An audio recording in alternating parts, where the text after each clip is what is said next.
I'm in. Sorry about that, guys. No problem. No problem. So we are in the live session. Staff, I believe we're starting with LCRA. Is that correct? Yes, sir. Very good. We have a quorum, so I will call the Land Clearance Redevelopment Authority, the City of St. Louis, to order for its regularly scheduled meeting held on September 29, 2023 via Zoom.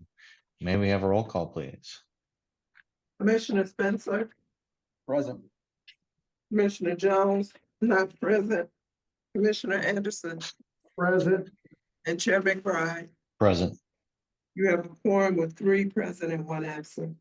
Thank you. Let's take up the minutes of the meeting held on August 23, 2023. Is there a motion to approve? So moved. Second. Been properly moved and seconded. May we have a roll call vote, please? Commissioner Spencer, Aye. Commissioner Anderson, Aye. Chair McBride. Aye. Motion passes with all voting yes.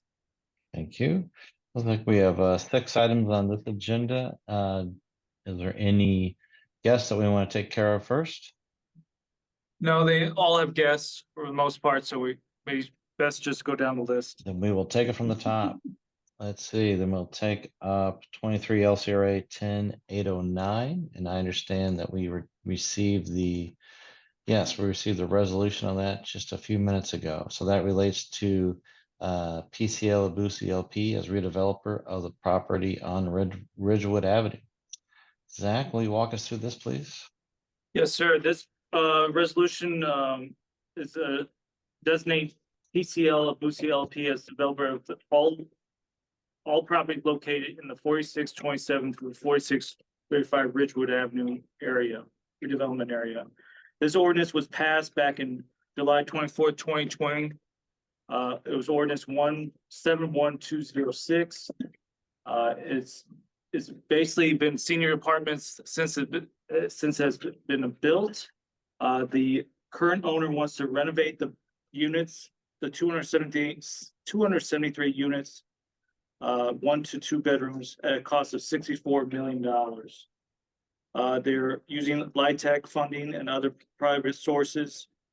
This is one's going to be a little bit different. The ordinance back in 2020 allows for 10 years at 95, but we will be going back to the Board of Aldermen, and you'll see a resolution from us next month to extend the amount of abatement from 10 years to 15 years, because our policy here is to all LIHTC deals receive 15 years of tax abatement. So we had to go back and change that piece of the ordinance. The issue, what's in front of us today, we're designating a developer so they can get their financing lined up. So we have Alex Keeling from the developer side to speak on their behalf. We have Jake Nerup to speak on the fiscal model piece, and Andrew Knott to speak on the community scorecard piece. Very good. Mr. Keeling, would you like to give us some background on this particular project? I can if you want. Been working with this client since they bought the property. It was originally approved, as Zach said, a few years ago, and really it's just been a rehab that's been delayed by COVID and various other, getting tax credit approvals lined up and whatnot. But really have other approvals generally ready to go. So we would like to have, be designated developer and then a redeveloper, and then Zach mentioned potentially discuss extension of abatement at a later point. All right. Let's see here.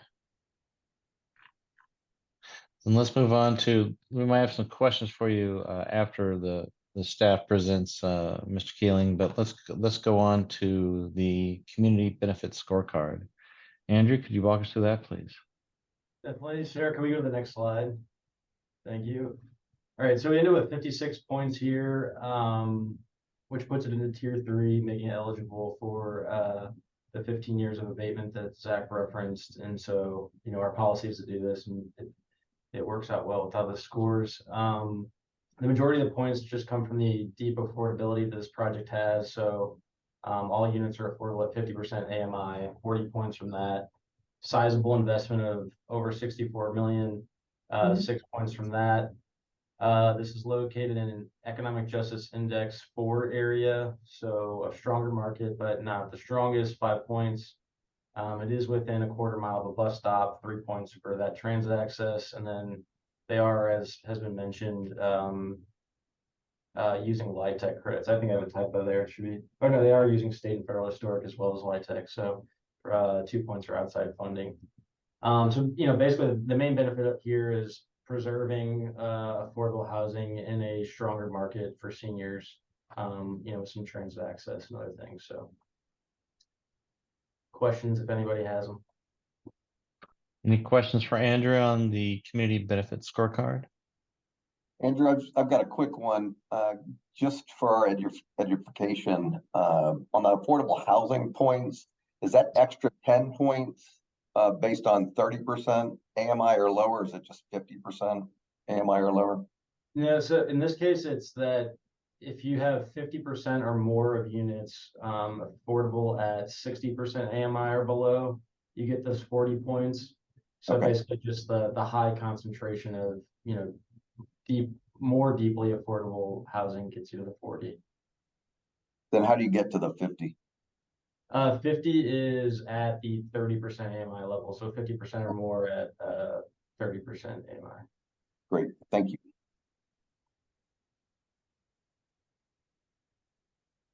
And Andrew, as we are getting used to this community benefit scorecard, isn't it correct that there's no quote perfect score, but rather it's just a fluid scoring depending on what criteria a project meets, and in fact it'd be impossible to get a perfect score because some of these categories are mutually exclusive. Yeah, definitely. Depending on where you're located, I mean, you might not have transit near, but you might be able to provide benefit in other ways. This is essentially a menu of options that we all consider valuable, providing developers the opportunity to score well, even despite some potential categories that you can't get any points in at all. And just because it achieves a certain category or tier, then it's not necessarily in this model that project then gets the entirety of the incentive for that tier.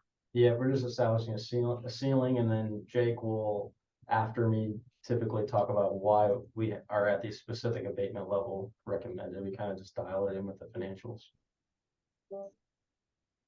Thank you. Well, Jake, do you want to walk us through the financial impact report, please? Sure. So total project costs are a little over 64 million. About half of that is acquisition of the two buildings. I believe it's 32.3 million. So about 32.1 million as far as total renovation costs. Of that, a little over half is hard costs. So it works out to about 16.5 million in hard costs, which works out to about $60,000 a unit in reno costs.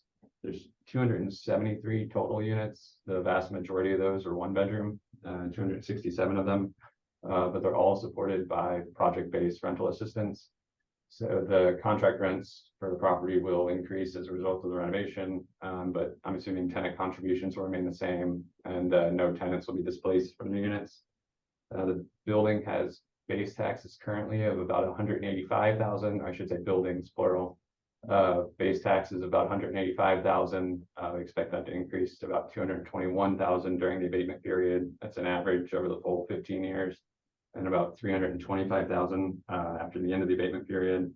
The fiscal benefit numbers to the city and school district, especially during that first 10 years, are quite small. 10 years to the city is just $12,000, and 10 years to the school is $37,000. The reason for that is we're just abating the increment over the base. So that's just the 12 and 37,000 is just the net new revenue taxes after abatement due to the renovation. So if you look at that baseline number, it's still baseline revenue 742,000 over 10 years to the city, and then it's 754,000 net. That's the increment due to the renovation. So that's how you get to that $12,000 number. Over 20 years after the abatement ends, and including the 5 years, 50% abatement, the fiscal benefit to the city increases to $152,000, and benefit to the schools increases to $481,000. And we estimate a total value of the incentive of just under $500,000. We don't generate a developer return on LIHTC deals just because the model's just not really suited to handle that. The model assumes a 10-year hold and sale, but with all the incentives, tax credits and all those things that are wrapped up in that source of funds, it just doesn't really work. But it scores well from a fiscal benefit perspective. Thank you. Any questions for Jake on the financial impact report? I think we heard that there might be historic tax credits, but I don't think that that's the case in this Yeah, project. that actually was a typo. My instinct was right. Sorry about that. No problem. Thank you. Very good. And this is for a total of 273 units among the two buildings. Correct. And are there any new units being added through this project? I do not believe so, but Mr. Keating may be able to confirm or deny. No. No new units. And has this property ever been incentivized previously? I'm not sure about prior abatements, but this was a LIHTC project, you know, that was done decades ago and, you know, now is being rehabilitated. Gotcha. All right. Any other questions on this resolution? Seeing none, I would entertain a motion to approve resolution 23 LCRA 10809. So move, Spencer. Hey, unfortunately, I'm gonna have to abstain. Am I allowed to second the motion though? Yeah, you can abstain. That's Okay. unless you're actually recusing yourself, in which case you can't participate. Oh, no, I'm not recusing myself. Okay, yeah, then you can move and then just abstain. Okay, second. Very good. It's been properly moved and seconded. May we have a roll call vote, please? Commissioner Spencer, Aye. Commissioner Anderson, Same. and Chair McBride. Aye. And the motion passes with 2 voting yes and 1 abstention. Very good. Thank you, and good luck, Mr. Keeling. We'll Thank you. move on to 23 LCRA 10810, blighting 3101 through 3115 South Jefferson. Zach, can you walk us through that resolution, please? Yes, sir. This resolution declaring 3101 through 3115 South Jefferson and 2614 and 26 through 2624 Arsenal Street to be blighted, and approving a blighting study and redevelopment plan for that same area. The redevelopment plan calls for 15 years of tax abatement. As you know, this area has been vacant for a very long time. The developer, DeSales Housing, has proposed LIHTC project, senior LIHTC project here for the last several years. It has not been awarded those credits yet, so we're hoping this year they do get those credits, so this project can proceed. As it will be, I think there's a slight change in the unit count. We had 49, but I'll let the sales group speak on that in a second. It's the estimate cost is $14.5 million. Most of the property is in LRA's hands currently. So we have Becky Reinhardt, Tiffany Mix, and Eric McMahon from DeSales Housing to speak on the project. Then we have Jake and Andrew to speak on our scorecards. Very, very good. Let's start off with Becky Reinhardt and Tiffany and Eric. Good afternoon. It's Eric McMahon here with Select Development Consultant with DeSales Community Development, filling in for Becky. She couldn't make it. I didn't think I saw her. So, yes, as it is a 49 unit affordable housing senior development that we applied to MHDC for low-income housing tax credits last week. So the total count is still correct. It's 36 one-bedrooms and 13 two-bedrooms. That's the slight change from kind of reconfiguring the site plan, floor plan to add some more community space. Currently, total development cost is about $14.35 million. And so we have a good team that DeSales has worked with in the past. Ian Harris is the general contractor who's done a lot for DeSales over the years. We're really excited about this project. Hopefully this is the winning year. We were able to receive a little over, just under $1.1 million of soft funds from the city of St. Louis. So we hope that puts us over the edge for scoring. The property will have service enrichment for the seniors, and it will also have an element of permanent supportive housing through a partnership with Gateway Housing First. So it'll be a really great building for the community and serve our low-income seniors well. Yeah, and be great to activate that corner as well. That's been vacant for a lengthy period of time. Yeah, exactly. It needs something for sure. It needs something. Any questions for, Tiffany, did you have anything to add? No, I think Eric did a great job of covering most of the major points, but happy to answer any questions. Thank you. Thank you. Any questions for the representatives from DeSales Housing, from the commissioners? Just make a comment that hopefully this one goes through, especially with the LRA ownership. I think that's a great combination, and really love how you're pulling all the sides of the building up to the corner and making it a real dense development towards the street. It's really well thought out. Thank you. I mean, the only flaw I see is it's going to be really proximate to the pickleball courts that my family uses. So they're gonna hear about that when I go home. But let's go ahead and have Andrew take up the community benefit scorecard, please, with a 85 score.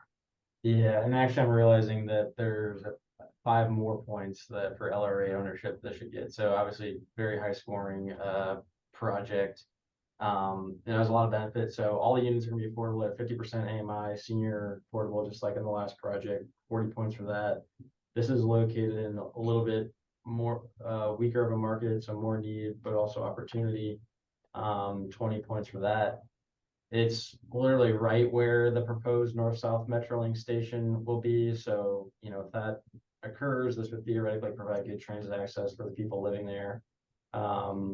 The neighborhood plan that's relevant to this area recommends affordable housing as well as, developing on vacant sites. So this meets those goals. The investment itself gets at 4 points, and they're using outside sources of funds with the tax credits, so 2 points. So a total of 90. Tier 3 has a lot of benefit, affordable housing, vacancy removal, good transit access, etc. Happy to answer any questions if you have them. Very good. Any questions? Go ahead, Commissioner Spencer. Sorry, Chairman. Just noticing on the slide that I think it's just maybe it's some historic information from a different slide about using the state and federal tax credits instead of just the outside funding. I think that was the 2 points there. Yeah, I must have copy pasted that bullet point on all these or something like that. So I'm sorry. No big deal. All right. Any other questions on the community benefit scorecard? Hearing none, we'll move on to the financial report. Jake? Yeah, so this one performed extremely well as well. The benefit of the site being entirely LRA owned is that it sets a very low base. So the site currently generates no property taxes. Once it's transferred out of LRA ownership, the land will then become taxable. And so that will set a little bit of a base. The base for the project won't be 0. But I looked at all the parcels surrounding the property and kind of took an average assessed value for the land on a per square foot basis and then applied it to this site to kind of estimate what that base would be. and it came out around $3,200 after reassessment. That could change a little bit depending on how the assessor looks at it, but I think it's a reasonable estimate. So total taxes during the abatement period would be about $9,000 after the increment on the improvements as well as the land, and then estimated taxes of about $31,000 after abatement. I believe the pro forma also includes a small amount of ground floor commercial space or retail space. We didn't pencil any revenue for that, just to kind of be conservative. But I believe the intention is to maybe have that occupied with the user. And we estimated total 10-year fiscal benefit to the city of about $32,000, 20-year benefit of $109,000, and 10-year benefit to the schools of $34,000, and 20-year benefit of $194,000. Total estimated incentive value of $181,000, which is just over 1% of project costs.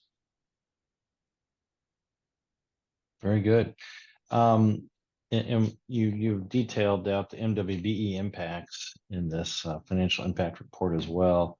And I'm not aware of any other manner in which the city can incentivize the use of MWBE contractors or laborers other than through this abatement or some incentivization processes. Is that accurate, Jake? Correct. That is one tool that it enables us to use. It provides a little bit of control on how those contracts are allocated. Okay, very good. Well, we have as you said, there's a low bar since it's all held by LRA at this time, but it looks like everything's progressing in the right direction and for a good purpose. Any questions for Jake on the financial impact report? All right. Going back to, and what's the size of the apartments that are being constructed here? The 1 bedrooms are about 580 square feet, and then the 2 bedrooms are about 780 square feet. Kind of general range. All right. Unless there are any other questions from the commissioners on this resolution, I'd entertain a motion to approve resolution 23 LCRA 10810. So moved. Second, It's been properly moved and seconded. May we have a roll call vote, please? Commissioner Spencer, aye. Commissioner Anderson, Aye. and Chair McBride. Aye. Motion passes with all voting yes. Thank you. And don't go anywhere because next up is resolution 23 LCRA 10811, also dealing with scattered sites associated with the sales housing. Oh, we're actually going to defer this one till next month, so. So disregard everything I just said. Very good. As usual, that's what my family does too. All right. Well, good luck, everyone from DeSales. Thank you so Thank much. you for your time. Thank you.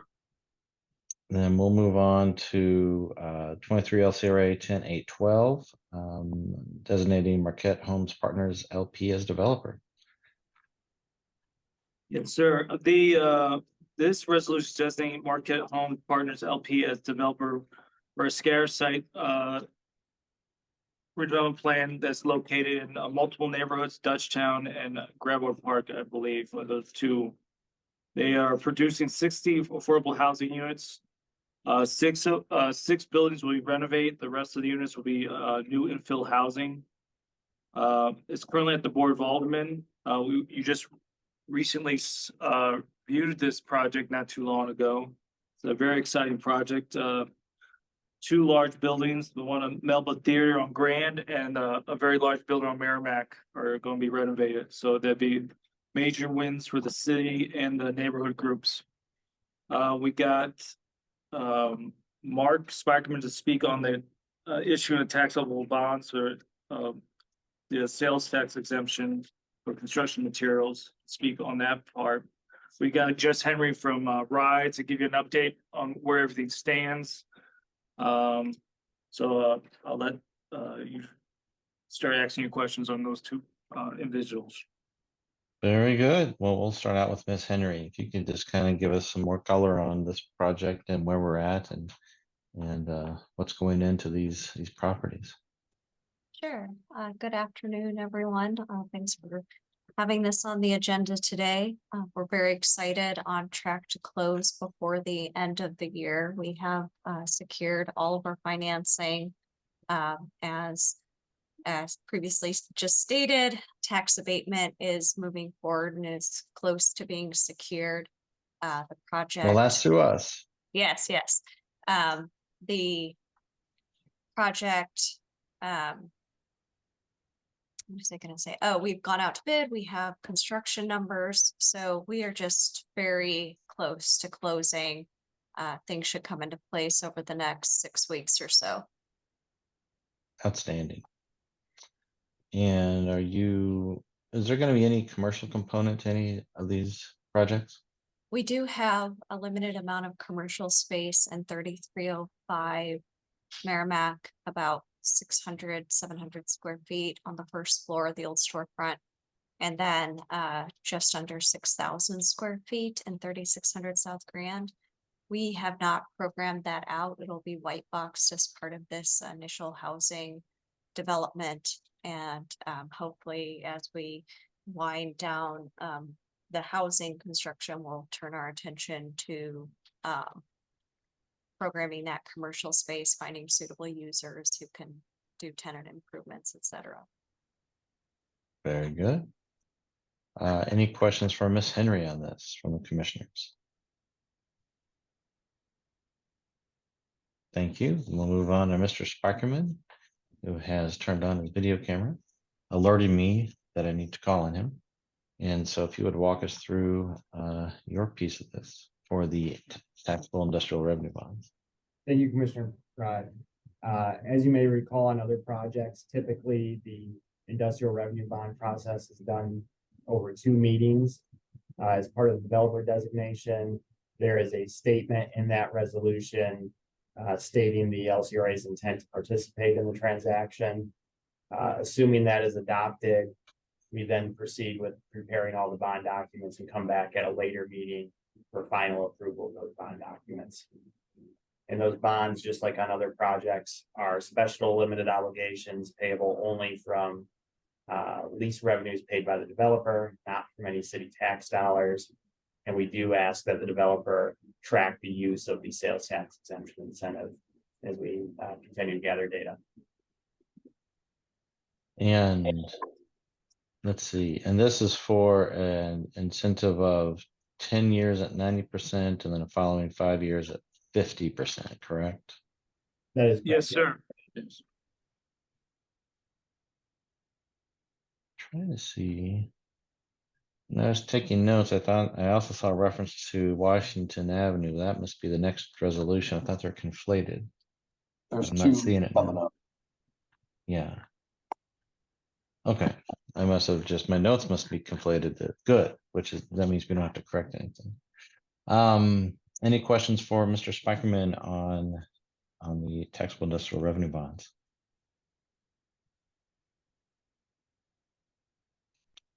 All right, Mark, you've educated us enough to the point where we feel good about the process, and we're still collecting data on how the vast majority of the materials are being pulled from outside the city of St. Louis.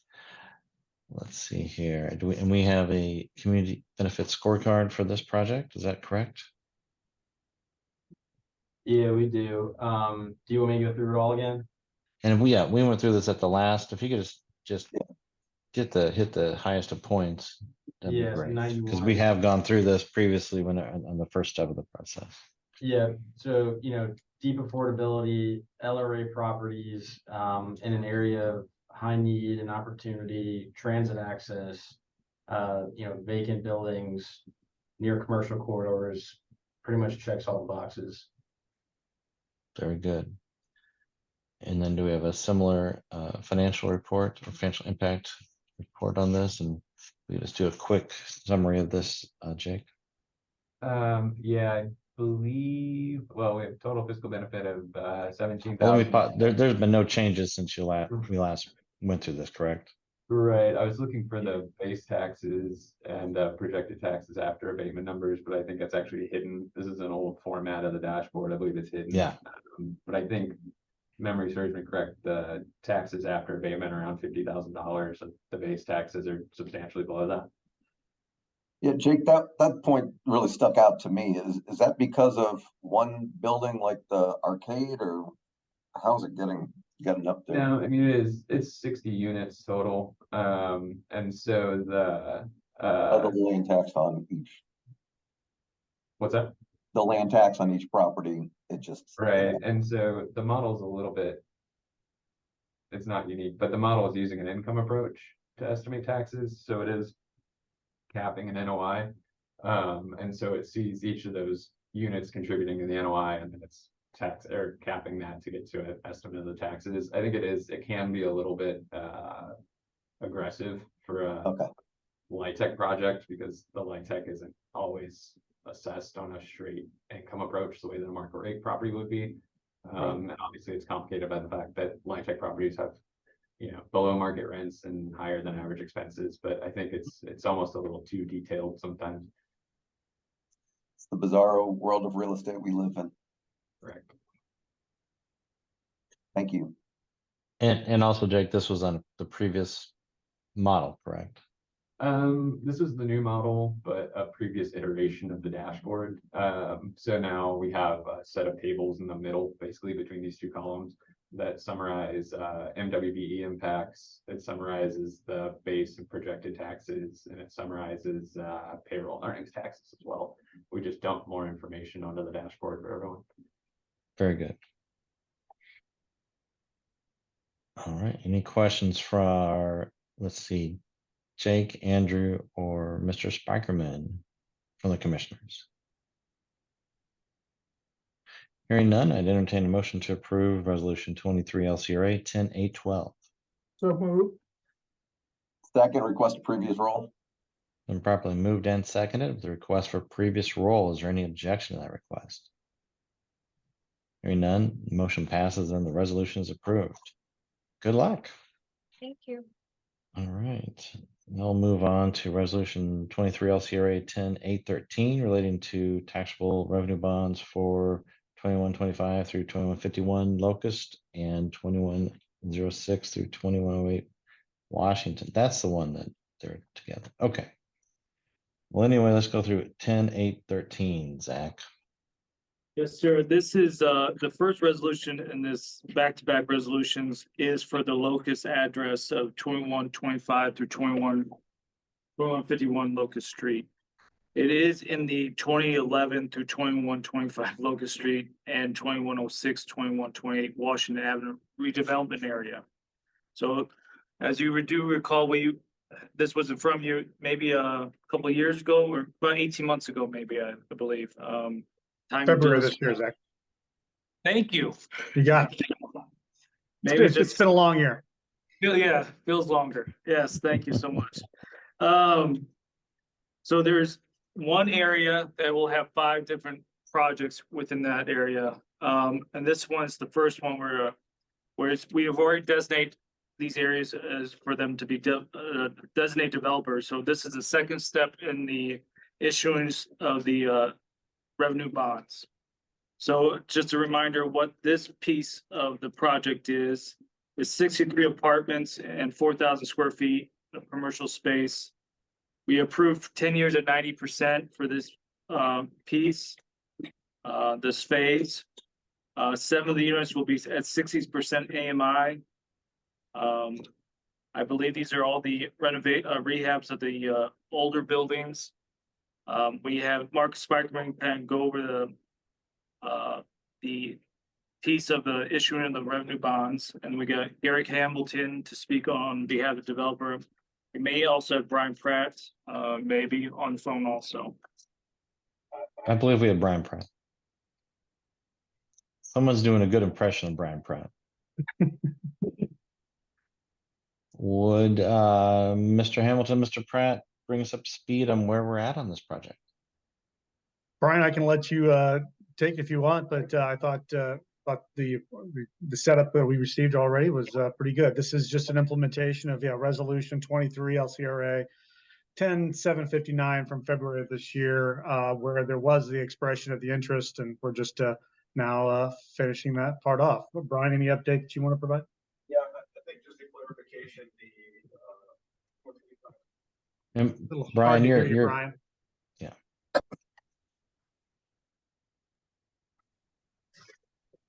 hear me now? it's a little better. Sorry, some microphone issues, so. The 2125 to 2151 Locust property is a new construction. It is not one of the renovations. That's one of the other phases. We'll be back on, just to clarify. But the project summary is correct. It's approximately 63 units, 4,000 square feet of commercial space, and the 7 affordable units at 60% AMI. Very good. Any questions for Mr. Hamilton or Mr. Pratt from the commissioners? When can you get started? We're targeting early second quarter of 2024. We're still working through design. Obviously, financial market conditions around new construction are still really tough. Yeah. But this is a necessary step for us to continue to secure those commitments and be in a position to take advantage of some stability in the future financial markets when we get to that point. Yeah, it's nice to see some progress. Absolutely. Keep moving forward. Yeah. Anything else for Mr. Hamilton, Mr. Pratt? No, then moving on to Mr. Speckerman. Thank you.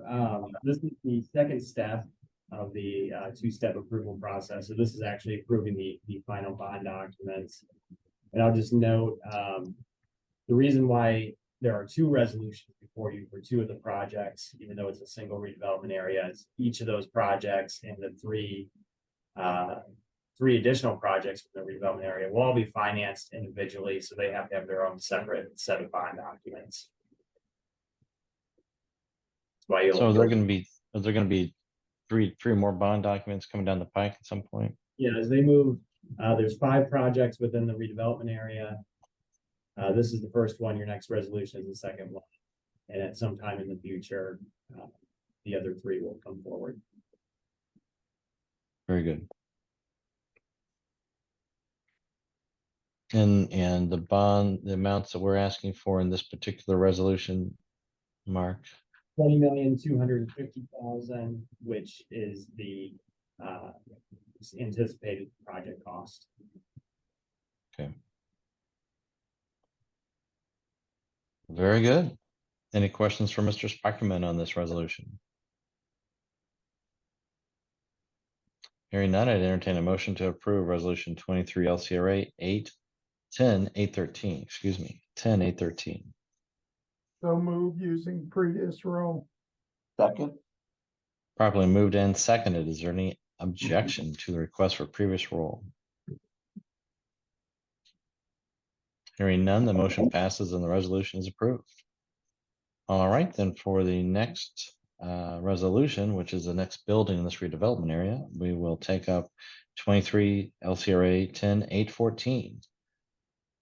Yeah, this one kind of mirrors what we just discussed, but it's just a different project within that redevelopment area. This resolution addresses 2106 to 2120 Washington Avenue. I know confidently this one is new construction. This is 110 apartments with 8,000 square feet.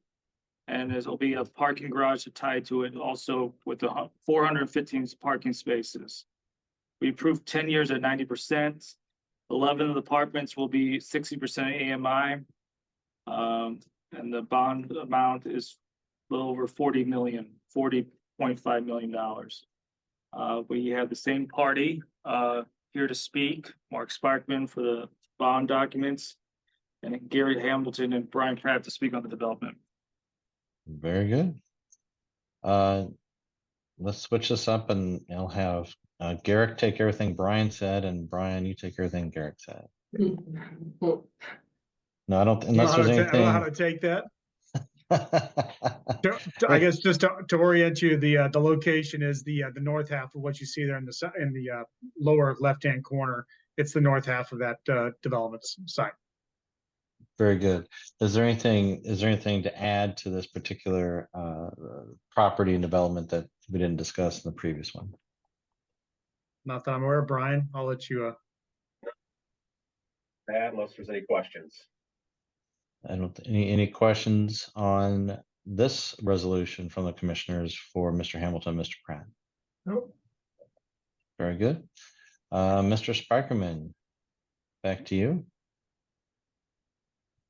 Similar to the last resolution, this is the final step for this this project, approving final bond documents.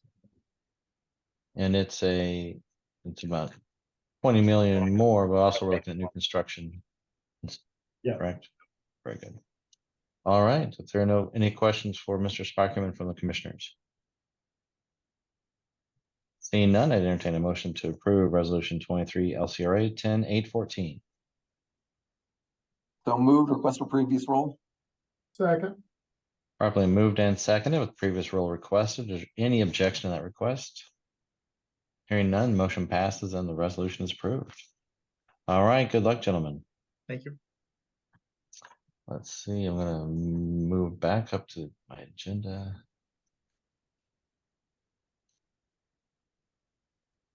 Do I have any? And so we have resolution 23 LCRA 10-815. Charlie, Yes, you gonna sir. walk us through that? I think I'd like to ask that we go into closed session to discuss this. So if somebody would like to make a motion, I can elaborate. Yeah, at this time, I entertain a motion to go into executive session for reasons which Mr. Morrow specify relating to section 610 et al. Yeah, it's for purposes of discussing legal actions, cause of action, or litigation, or confidential or privileged communications with attorneys. As provided by section 610-021 sub 1 and or section, well, actually it's section sub 1. And also potentially to discuss real estate matters pursuant to section 610-021 sub 2. So Very moved. good. It's been moved. Is there a second? Second. Roll call vote. Commissioner Spencer, Aye. Commissioner Anderson, Aye. and Chair McBride. Aye.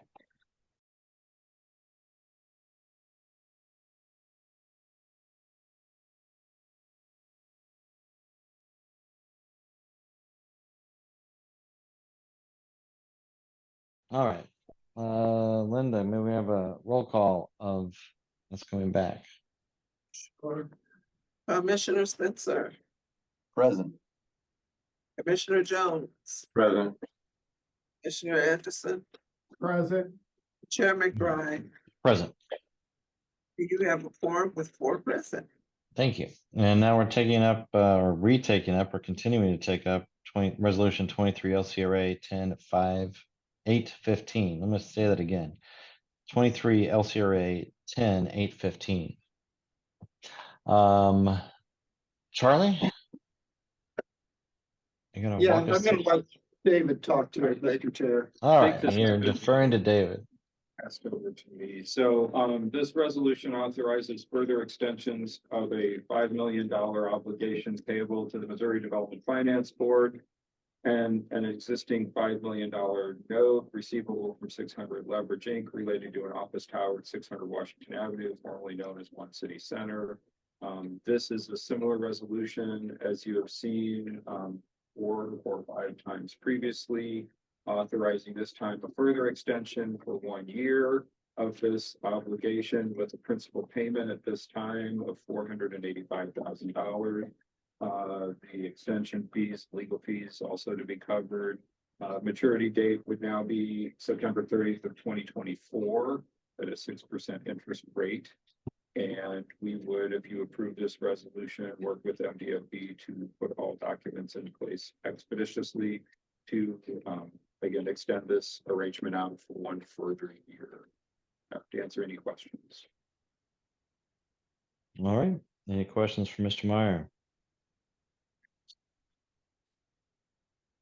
Hearing none, I'd entertain a motion to approve resolution 23 LCRA 10-815.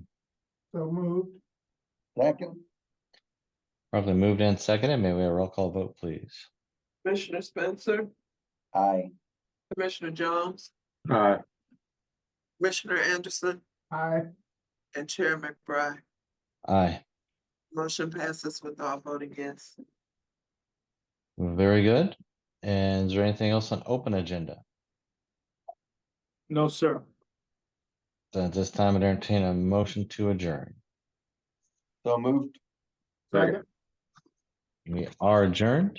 Then at this time, I would call to order LCRA Holdings Corporation for its regular board meeting held via Zoom on September 29, 2023. May we have a roll call, please?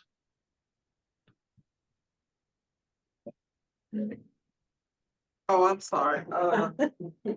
Director Jones, Oh, I don't know if I'm a director of anything.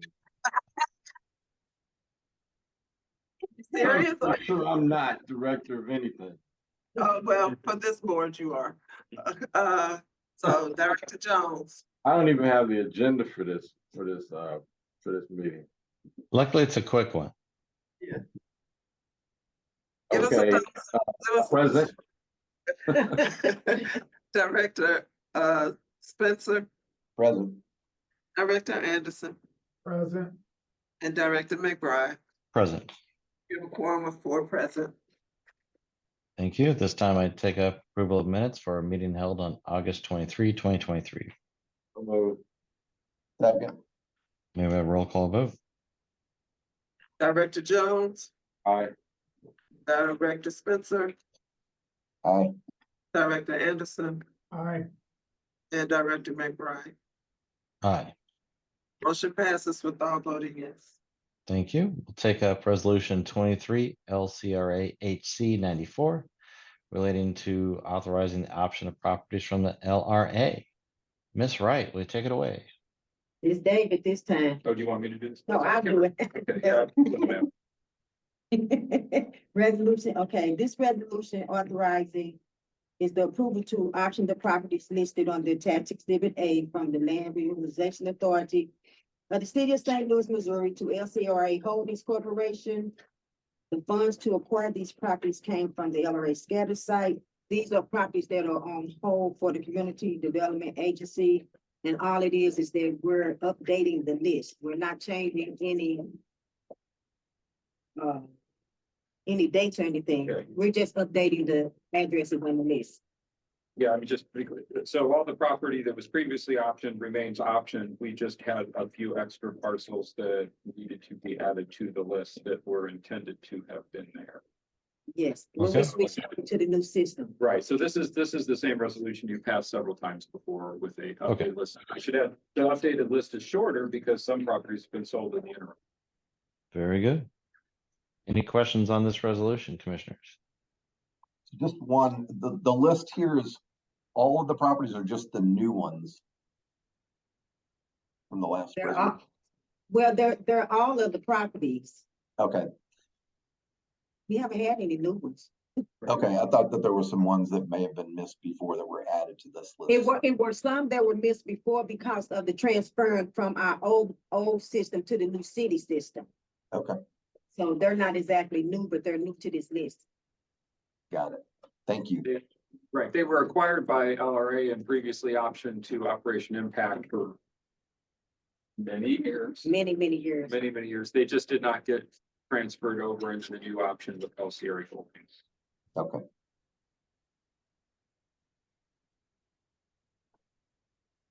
Anything else?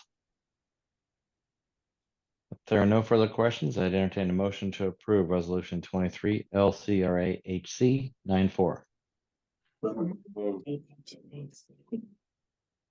Second.